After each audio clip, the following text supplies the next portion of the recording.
Thank you. Thank you, Addie. Addie is too kind.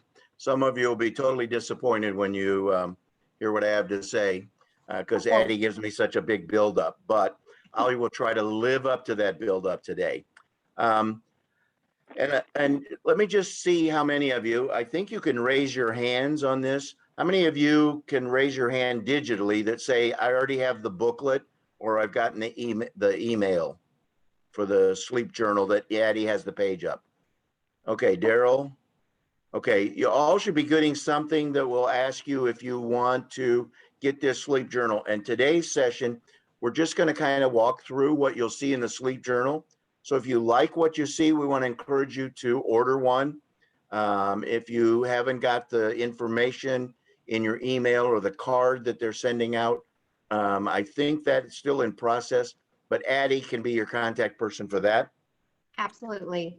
I first got interested in sleep when I started at Atlanta about 8 years ago. I started with CTCA. And as I learned about cancer patients, one of the things I found out was that the research showed about 80% of cancer patients had sleep problems. So I started delving into, as a therapist, what could I do to help my patients deal with sleep? Because I did not have any expertise in that. But I always know that if you want to know something, there's always a way to learn it. So I went and got some training. And basically, what I've been learning is in two areas. One is called sleep hygiene, and the other is called cognitive behavioral therapy for insomnia. The cognitive behavioral therapy for insomnia is a 5 or 6 session type of therapy that is the gold standard. That's according to the American College of Physicians. It's the gold standard for treatment of insomnia. What I have found is that most of my patients, even though I got trained in that, most of my patients don't have a typical insomnia. What they have is a sleep disturbance. In other words, they were sleeping fine, and something about the cancer journey, whether it was anxiety about things or whether it was this fatigue that comes with chemo that causes people to nap and not be able to sleep or whatever, there was a disturbance in their sleep pattern that could be helped without full-blown CBTI.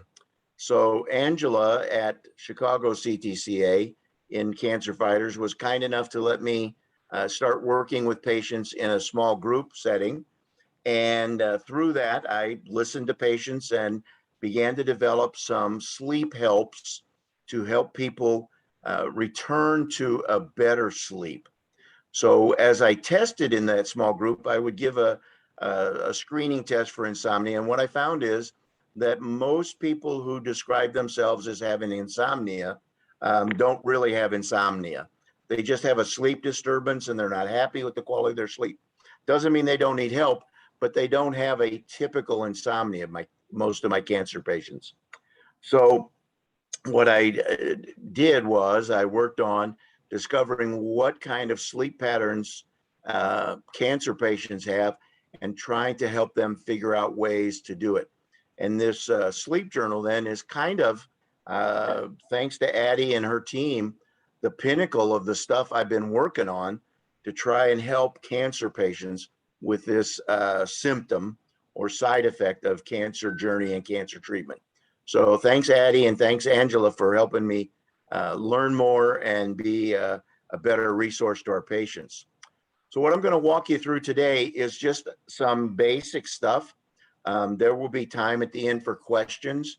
And when I do this in the Cancer Fighter Corner at Chicago, I always leave enough time because sometimes people say, well, this is what's going on in my sleep. This is what's going on in my sleep. And by using practical examples, I'm actually able to help people more because I'm going to teach you some things today that won't make any difference unless you practice them. It's what you do with these things that's going to make a difference in your sleep pattern, not what I tell you about. So it's not about here, it's about what you do here, okay? So without any further ado, let's look at the stuff that that Addie is putting on the screen for us. So we're basically going to go through 5 steps today. We're going to talk about your current sleep patterns. We're going to talk about the difference between activities that energize you or pump you up, and things that help you relax or wind down. We're going to talk about environmental preferences because it's very important to understand that the environment you sleep in is hugely important. And most of us know that if we go to a hotel and find a bad bed or a noisy highway. So the environment can play a big part. And then the next step is to begin to apply those techniques for improvement and then channel what you learn into a sleep diary, which is also included in the sleep journal. And it will help you see the patterns because sleep disturbance and insomnia both are not about one night's sleep. I can have a bad night's sleep, but that's not insomnia. I can have a bad night's sleep and I can say, well, I have insomnia, but that's not really insomnia in terms of the technical definition or a helpful definition. But what's happened is a lot of counseling words and concepts have made their way into the daily jargon. So somebody's doing a real nice job and they're paying attention to detail and they go, oh, I'm OCD. Well, they're probably not OCD. They're just paying attention to detail. Or someone will say, you know, I just hope this comes out right. I'm such a control freak. Well, they're not a control freak. They're just trying to exercise the control that human beings want to have over their life. So one of the first things is to think about, from my point of view, whether the person is an insomniac and needs the full 5 or 6 sessions and all the paperwork that comes with that, or whether they're just less satisfied with their sleep. Because one of the things that I hear in the small groups here in Chicago is people will say, well, you know, it takes me like 20 or 25 minutes to fall asleep. And I say, well, what do you think the average is for human beings? And they go, well, I think it's 5 minutes. And it's like, no, it's 20 minutes. So knowing what is normal and average makes a big difference. It's pretty average to wake up once a night. Now, having trouble getting back to sleep after waking up, that can be an issue. But waking up once a night, we don't think of that as a huge problem. Taking a little time to fall asleep, having one bad night of sleep a month. So what I find is even though people are not suffering from what we would call clinical insomnia, they're still not happy with their sleep. So my goal as your therapist, my goal as your presenter today is to try to help you get a better night's sleep. Wherever you say you're at, I want to help you improve that. So if you say I'm an A minus, I don't say out of the class. This is only for D's and F's, okay? It's a remediation class for those people. If you're an A minus and you want to get an A night's sleep, then that's a good personal goal, because the better night's sleep we get, the better we improve our health, especially for cancer patients.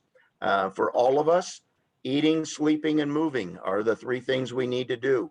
And we're very good at CTCA about talking to people about what they eat and doing physical therapy and making sure they get exercise. But in my experience, we haven't talked much about the sleep. And that's why I went and got extra training, and I'm kind of passionate about it. So let's step into the first step and look at how well are you sleeping, okay? 5 questions I generically ask people if I'm not giving them the insomnia questionnaire. And the first one is what you would say is your overall quality. And again, it's a 5-point scale. So it's like A through F. And 5 is the best, 1 is the worst. So if you have your booklet, you can write these down in the booklet. If you don't have your booklet, you can write them down. You can take notes, or you can just listen as we walk through these, okay? So quality of sleep is important. Quantity of sleep is important.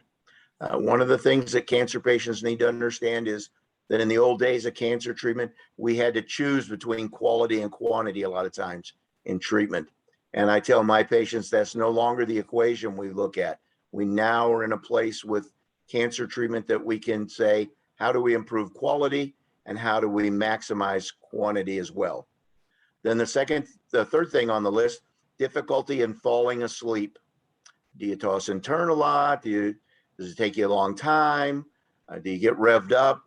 And that's one of the main indicators of whether a person has a sleep disturbance or is insomnia, is whether they have trouble falling asleep.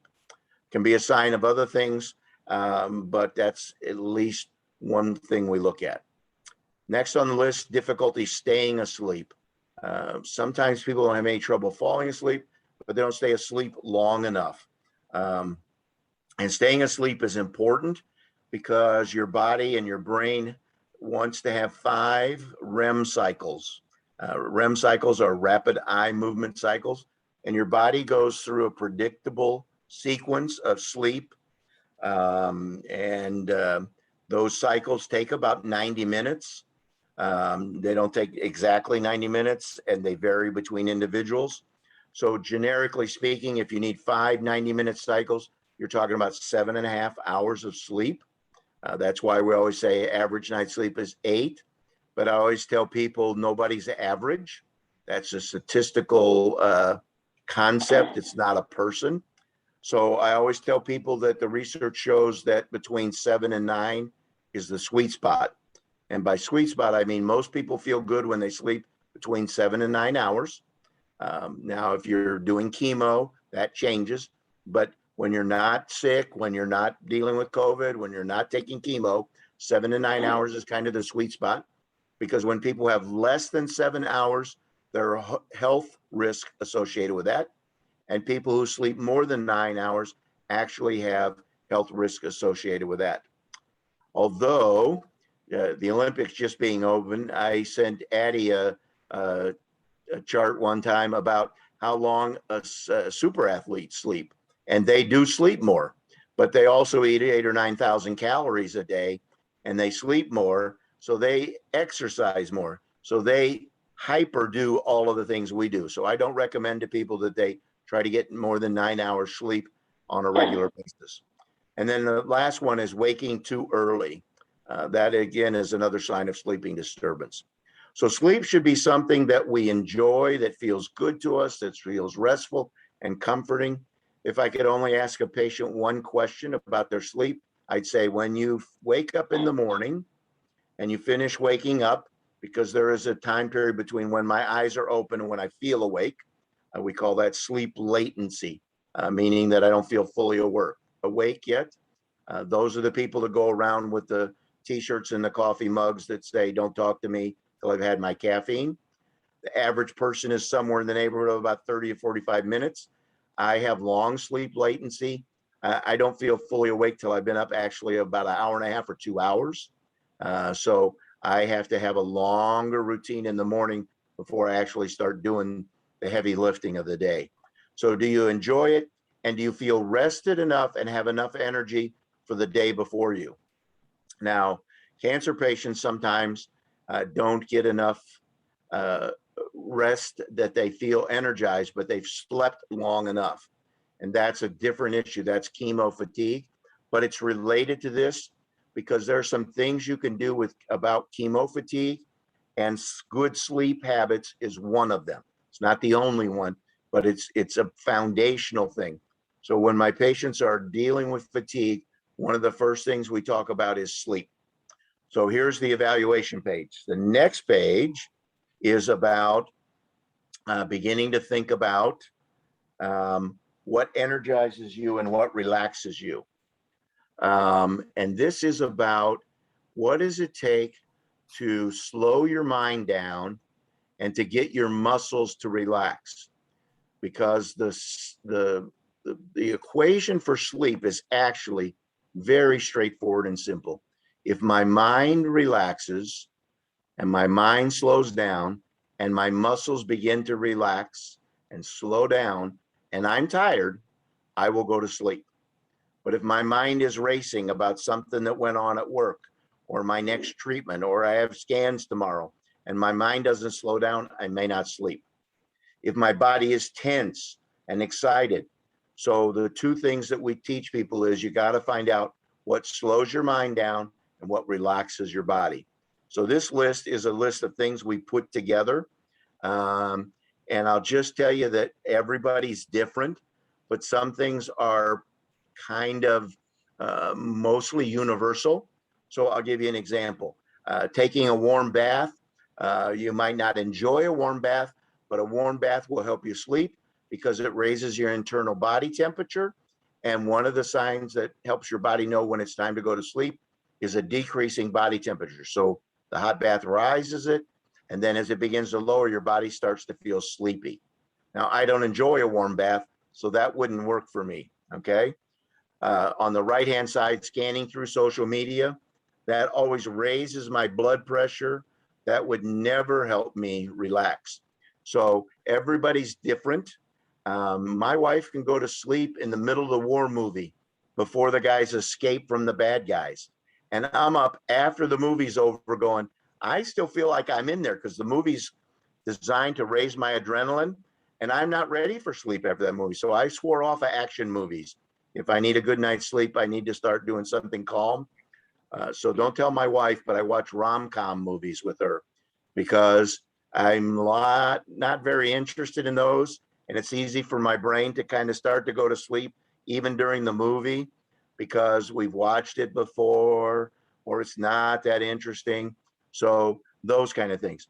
So on this page, what you're going to do is you're going to circle the things that help you to relax and put an X through those things that give you energy. And everybody needs to think individually about those. So I got patients that do crossword puzzles. I don't get sleepy when I do a crossword puzzle. It starts my brain working and I want to do another one and I want to finish them. Okay. The important part on this page is to begin to think about things that calm you down for two reasons. Number one, it takes the average person 30 to 60 minutes to calm down from the hectic lifestyle that we all live in the 21st century. Okay. I think it was less in the 60s and 70s. And when I listen to my grandparents talk about the days before there was electricity, people went to sleep with the chickens because the chickens go to sleep when the sun goes down. And once you fed the chickens and the chickens are asleep, your body does the same thing. I thought light was important, but I didn't know how important. So I went out and bought an Amish lamp that works off of oil and a wick, and told my wife we were going to do without electricity at night for 2 weeks. Oh my goodness, I slept like I was camping. I went to bed earlier, I slept deeper, I woke up earlier, more refreshed. So there's a lot of things we can do to help improve our sleep by learning to slow down our mind and relax our body. I tell people that on the way home, I'm on the interstate here in Illinois, and the speed limit's 70 and most people are doing 80. But when it comes time to pull into my garage, I better not be doing 80. I better have slowed down. Your body will not go to sleep if you're still in bed doing 80 and you put your head on the pillow. Most people do not fall asleep that way. Okay. So 8 tips, just suggestions on the next page for keep in mind as part of building that bedtime relaxation. I think they're coming up next.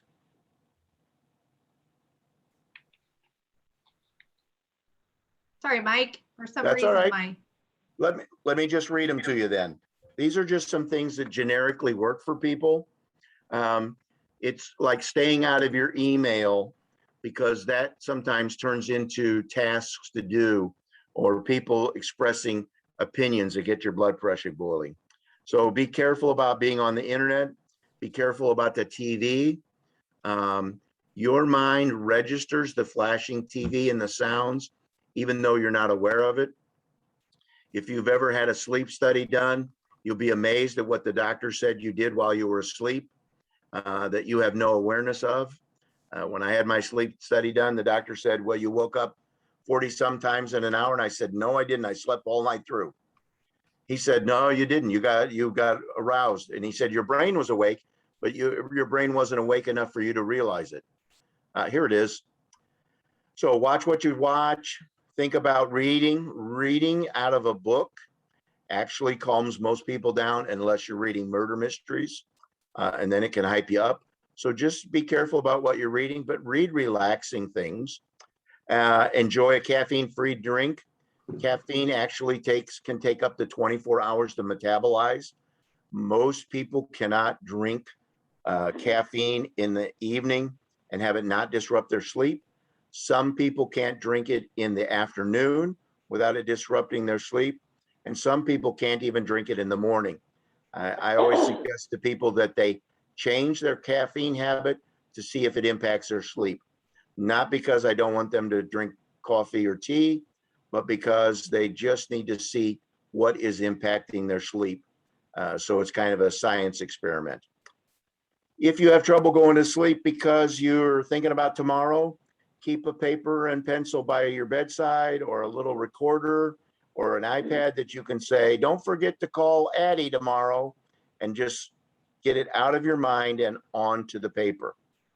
And then try not to think about and solve problems when you're going to bed. That's rehearsing today. It's already over. Practicing for tomorrow, you'll do better when you get a good night's rest. So the part of the goal is to be mindful of the fact that you're in the bed, and the goal of being in the bed is to go to sleep. All right. The next page, we're going to talk now about the big three. And the big three are lighting, sounds, and temperature. What I found out with that Amish lamp years ago, before I worked with cancer patients, was that light makes a big difference. And the reason I did that experiment is I noticed how well I slept when I went camping. And I didn't know whether it was the smell of the campfire, the hypnotizing flames, the sleeping under the canvas, the fresh air. And so I wanted to experiment. And what I found out is light has a big thing to do with it. Now, everybody needs a different sleep environment. My son likes absolute pitch black. I got him a mask. He's got dark out, blackout curtains, the whole 9 yards. Some people don't like that blackout. They got to have some light. But if your lights are on, your mind is working, because your eyelids are not totally opaque. They are translucent. And your mind is still paying attention to those flashes, especially if you have a large LED screen TV in your bedroom. It is paying attention to the flashes of light that you're getting from your tablets. So decreasing that light for most people helps. So what I want you to think about on this page is, how dark do you normally like it?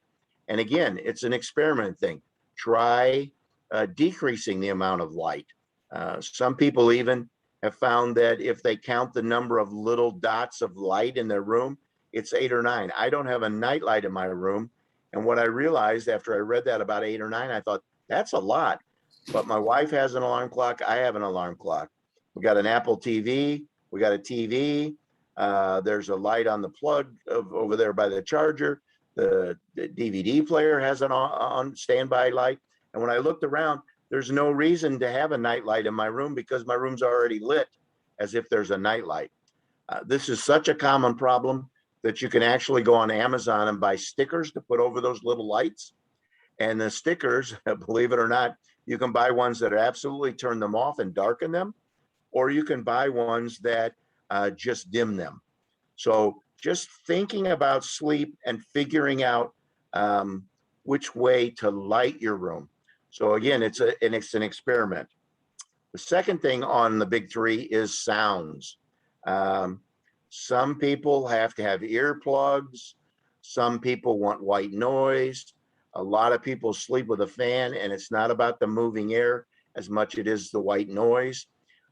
You can get apps on your phone or your electronic devices now that will do white noise for you, that you can customize to get to just right. My wife likes to sleep with a fan, but she's got a fan that whirs too fast for me, and it winds me up. I don't know why, but if the motor's going that fast, I hear it and it winds me up. But if I turn it down to medium, it goes down to a lulling sound for me. So with the app, you can change it from white noise to pink noise to brown noise. You can make it go faster, slower, louder, softer. Believe it or not, there's a lot of research going on in those areas of sound. So I'd encourage you to experiment with sound as well. But again, just mark the 1 to 5 of where you think you are, and then think about, is that the one that helps me, or do I need to try to change that? The last one of the big three is the temperature. And although our scale goes to 78, I would recommend most people are going to feel comfortable between 65 and 72. At least that's what the research shows. It's very difficult. Your body wants to cool down when it goes to sleep.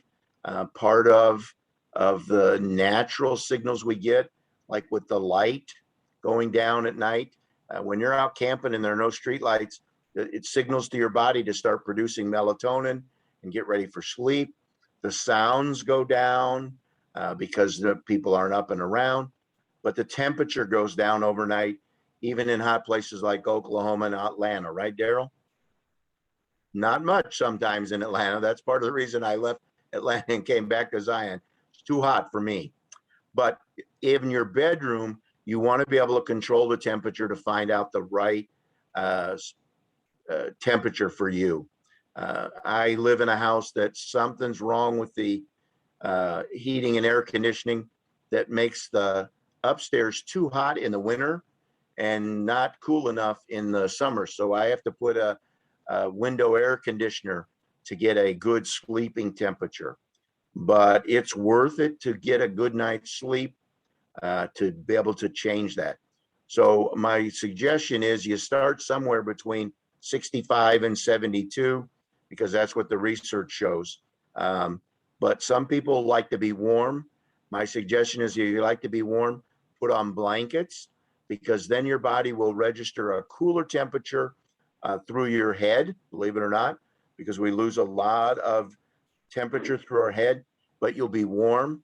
So it's kind of seems counterintuitive or paradoxical, but most people sleep better in a cool room where they feel warm. So that's why sometimes I even have my patients put on socks. I haven't found any good research for this, but there's a lot of people who swear by warm feet and a good night's sleep.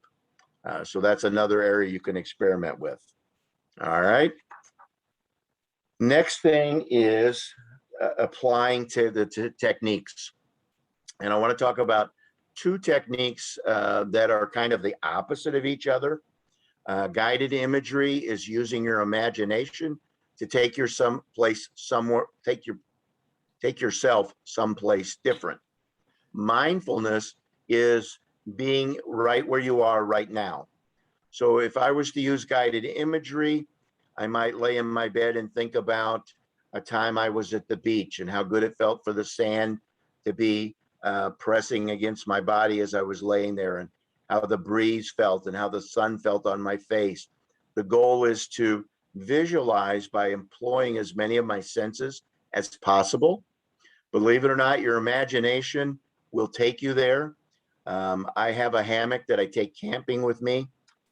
Sounds like I've learned a lot from camping. I need to go more often, see if I can get smarter. But I have a hammock that I take, and I have a favorite spot where I've taken it more places more than any other place. And that place is out on a little peninsula underneath some tall trees, and I can hear the lake waves lapping on the shore. I can hear the motorboats going by. I can hear the breeze and the wind. So when I lay in my hammock, believe it or not, if I'm nowhere near that lake, I swear I can hear it because my mind has a good imagination. So when you use guided imagery, what you're trying to do is the thing they joke about on TV of going to your happy place. And that's a positive thing because we're not always in a happy place, but our mind can go to our happy place. And when we go to our happy place, our mind slows down and our body relaxes. So that's the beauty of guided imagery. You can even find a lot of guided imagery scripts on the internet. I would encourage you, if you use someone else to walk you through a guided imagery, that you use the audio but not the video, because your mind will have a hard time slowing down if you're looking at stuff. About 80% of your brain turns on when you're watching stuff. But if you close your eyes, that part of your brain starts to slow down. Now, mindful practice is being here now. That's more being in touch with reality. That would be me saying to myself, I'm tucked in my nice warm bed and I finished all my chores for the day, and tomorrow's a new day, but I just feel the weight of my body sinking into bed, and my weighted blanket feels so comforting as it soothes me, and my lights are out, my eyes are closed. I'm so ready for sleep, but it's being in the moment and calming myself down by being just right there. So that if you notice, I'm not thinking about, did I finish today? Did I think about today? I'm not rewinding today to see if I got anything I should be ashamed of or guilty of or apologize for. But neither am I thinking about tomorrow's to-do list and how I have to make up for what I didn't get done today. It's being in the moment. So guided imagery is going somewhere else. Mindfulness is being in the moment now. Different people approach these differently. Some people are thrilled the first time they do a guided imagery. Oh my goodness, that's so powerful. I need to do that. And some people go, well, you know, that wasn't very good. I think it has to do with the amount of imagination people have. And it seems like people who are more imaginative benefit from guided imagery. Look at the word image. Image is related to imagination, imagination. And people who maybe are a little more cognitive and have a little less imaginative, maybe aren't as creative or artistic, they focus on the here and the now, and the mindfulness works for them. But I've hardly met anybody that didn't benefit from one of those two, because they seem to be kind of opposite ends of the spectrum. Okay. Hey, Mike, and I just wanted to mention really fast too, Yes. your friend Elaine Smith out of Atlanta, she Yes. did a class, I think it was earlier this week, if not last week, on guided imagery and mindfulness as it comes to kind of relaxing yourself Yep. before bed. So she just did that. It's recorded and lives on our YouTube, just for those of you that are interested in that technique. Perfect. She probably went into more depth than I'm going to do in this class, but I sometimes go more in depth when I have questions about it or when I'm working with a patient. So we can do more on that if necessary. But yes, I'd encourage you. Elaine's a great teacher. So the two things that I will tell you that are important to do are these two. If you have trouble falling asleep or staying asleep, you need to create a nest. It will be the most helpful intervention you will find, because what happens is if I don't fall asleep and I allow myself to build frustration, I am not making myself sleepy. Okay. So when I have a patient say, I laid in the bed and I tossed and turned and I tried to make myself go to sleep for 90 minutes. Well, probably just hearing the words, you know how well that worked. The harder you try, the worse it gets, because it's something that you let happen, not something that you make happen. So the nest is an idea that I found in CBTI, a cognitive behavioral therapy for insomnia, that you get a place where you can go until you feel sleepy, not just tired, but feel like I'm falling asleep. So you find a lazy boy or a love seat or a comfortable couch, you put a pillow and maybe an Afghan there, and then put some relaxing activities nearby. It could be music, could be crossword puzzles, word search, knitting and crocheting, anything like that. And you go to that space before you get frustrated, and you do something that helps you relax. And when you begin to feel your eyelids fall down, and you begin to feel like maybe if I lay down, I fall asleep, you go back and you spend 15 to 20 minutes in bed. And if you don't fall asleep, you get up and you go to the nest again. Because what happens is we want you to associate your bed with sleep, not frustration. And what happens is we train our brain by what we do. And if I'm frustrated last night, let's say I had my one bad night a month last night, and I say to myself tonight when I'm getting ready for bed, oh my goodness, I had a bad night's sleep last night. I'll bet I'm going to have a bad night's sleep tonight. I just set myself up for anxiety. My anxiety level is going to go up. That's the way people are wired. That's the way humans are made. So I want to do something to bring that back down. So helping me not associate bed with frustration. Second thing that I really strongly encourage people to do is to do the bedtime routine. If you've ever tried to train a child who didn't want to go to bed in getting a good night's sleep, you know that you have to take them through a routine of their bedtime snack, their bedtime brushing the teeth, bedtime bath, prayer time, read a book, put their pajamas on, all these things that are cues. And when people build themselves a bedtime like this, a routine, it trains your body, trains your mind that we're now doing the things that get us ready to go to sleep. So get ready, here it comes, so that it doesn't come as a surprise like driving into the garage at 80 miles an hour. The average person takes between 30 and 60 minutes to calm down enough to go to sleep. So whatever you need to do in that routine that says bedtime is coming, I'd highly encourage it. So if you build a routine and you create a nest, you're going to help train yourself that it's time to go to bed. You're going to train yourself that bed is not equal to frustration, and that frustration is when I go to the nest and I avoid frustration and I produce sleepiness. Okay. So then after you've begin to develop some of these things, the next thing is to put these findings to the test. And with CBTI people, I have them do a sleep diary. And this page that is reproduced there 14 times, actually. You don't have to do all 14 times, but CBTI, we do 14 days of logging their sleep. And then they bring that back and we analyze that for patterns, because we're not looking at a single night's sleep. We're looking at patterns. So we have to look at several nights in a row, and 14 seems to be a good base rate.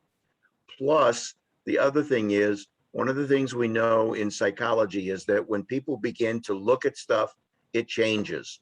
So let's say I challenge you to weigh yourself every morning for the next 14 days. Believe it or not, you'll probably lose a little weight because you're paying attention to your weight and you're going to go, ooh, I didn't want to weigh that much. And so you're going to start to subtly make changes. If I tell you to, what would be another one? Pay attention how many cigarettes you smoke every day. When patients want to do smoking cessation, I ask them how many they smoke, and they know about how many, but I say, I want you to count it and write it down every day. Well, if they're trying to stop and they've smoked 20, 21, 20, 19, they're going to go, I could do 18, I could do 17. And so measuring a baseline begins the process of change. So that's very important. So that's what we're going to do here, is we're going to look at the characteristics that outline the pattern of your sleep. So this is, you can just put this page beside your bed, do it when you wake up in the morning. And the first thing is you put the date at the top, and then what time did you get into the bed? So I got into the bed at 8:30 and I started watching TV, but I turned the TV off at 9:30. So I got into bed at 8:30. I tried to go to sleep at 9:30. Now, believe it or not, people say, I don't know how long it took me to fall asleep. Most people, if we put them in a sleep lab, estimate how long it took them to fall asleep within a few minutes. So you know whether it's 10 minutes or 20 minutes or a half an hour. So the next morning, how long did it take you? And then think about your sleep environment. Was the temperature too high, too low? Or you know now whether we're shooting for the Goldilocks, the just right temperature, the just right darkness, the just right noise. So not too much, not too little. So you'll take a look at those and see how those work. And then write down, did you wake up at all during the night? And when you woke up, how long did you stay awake? And how long did it take you to fall back asleep? Because those are important measurements, not only for you to know, but for you to see if that's a normal pattern or if that's a pattern you're trying to change. What time did you get out of bed for the day? And in total, how long did you sleep? Because we want to find out whether you're a 7 or an 8 or a 9. I'm a 9. My wife's a 7. It's a good thing I'm a marriage counselor, because those are not real compatible, because she falls asleep watching TV. I'm stuck watching the movie, and then I'm up too long, and then I'm mad at her. So we had to work on that at my house. Maybe you've had to work on something like that at your house. But how long did you sleep? And then in addition to the quantity, we want to rate the quality of sleep. Was it an A, a B, a C, or a D? And rate how you felt. How rested did you feel when you wake up for the day? And I tell my patients to think in terms of 100%, that I feel 100% rested, like I was ready to go. And for a cancer patient, some days will be less rested if you're in chemo, and that's okay, but how rested? And then during the day, come back to this and write down if you napped or dozed. You know, I was laying in my lazy boy and watching The View, and in spite of the controversy and the blood pressure rising, I dozed off, I think, for 20 minutes. Write that down. Alcoholic beverages, that's a good thing because although alcohol helps us fall asleep, the way it metabolizes in our body, and I'm not a doctor, but my understanding is the alcohol gets converted to sugar, and sugar wakes people up. Plus the fact that if I have enough liquids, that I'm going to get up to use the restroom as well. So what time did you have your last drink and how much did you drink? Also, we're going to ask you to take stock of how much caffeine and what time you did your last drink. And then did you try any activities from page 4? And what you do is you fill that out for as many days as you want. I encourage 14. A lot of people learn enough from 7. But if I'm doing CBTI for someone who has either a serious sleep disturbance or who identifies as having insomnia or really does have insomnia, I'm going to ask them to do 14 days. And then we're going to meet again and I'm going to analyze those 14 days of sleep for them. And then we're going to talk about what they're doing, what they can try. And then we're going to do 14 more days. Most CBTI is 5 or 6 sessions at about 2-week intervals so that we're gathering 14 days times at least 4 or 5. So we're gathering several months worth of sleep journals. And I know it sounds like a lot, but it'll take you about 5 minutes and every day you'll get faster at it.